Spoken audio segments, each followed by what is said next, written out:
গ্রামের শেষ প্রান্তে ভাঙা কুড়ে ঘরে থাকত এক মা। সংসার বলতে ছিল শুধু তার একটি মাত্র ছেলে। স্বামী বহু আগেই পরপারে পাড়ি জমিয়েছিল। একাই খেটে পেটেই মানুষ করেছে ছেলেকে। কখনো খেতে পায়নি, কখনো নিজে না খেয়ে ছেলেকে মুখে তুলে দিয়েছে ভাতের কণিকা।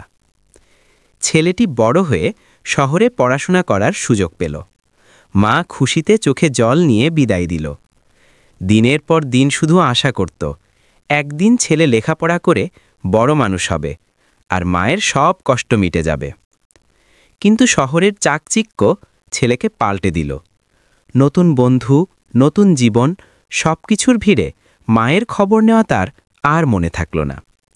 বছর কেটে গেল, মায়ের চুল পেকে গেল সাদা, শরীর শুকিয়ে গেল খড়কুটোর মতো।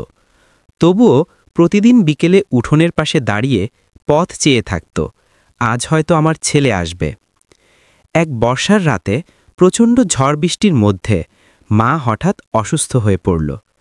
চারপাশে কেউ নেই, শুধু অন্ধকার আর বৃষ্টির শব্দ। শেষ নিঃশ্বাস ফেলার আগে মায়ের চোখ জুড়ে শুধু একটাই ছবি ভেসে উঠল, তার ছেলেটি। সকালের আলো ফোটার আগেই মা নিঃশব্দে বিদায় নিল। কিন্তু শহরে থাকা ছেলে খবর পেল অনেক দেরিতে। মায়ের কবরের পাশে দাঁড়িয়ে বুক ভেঙে কাঁদল, কিন্তু ততদিনে সব শেষ।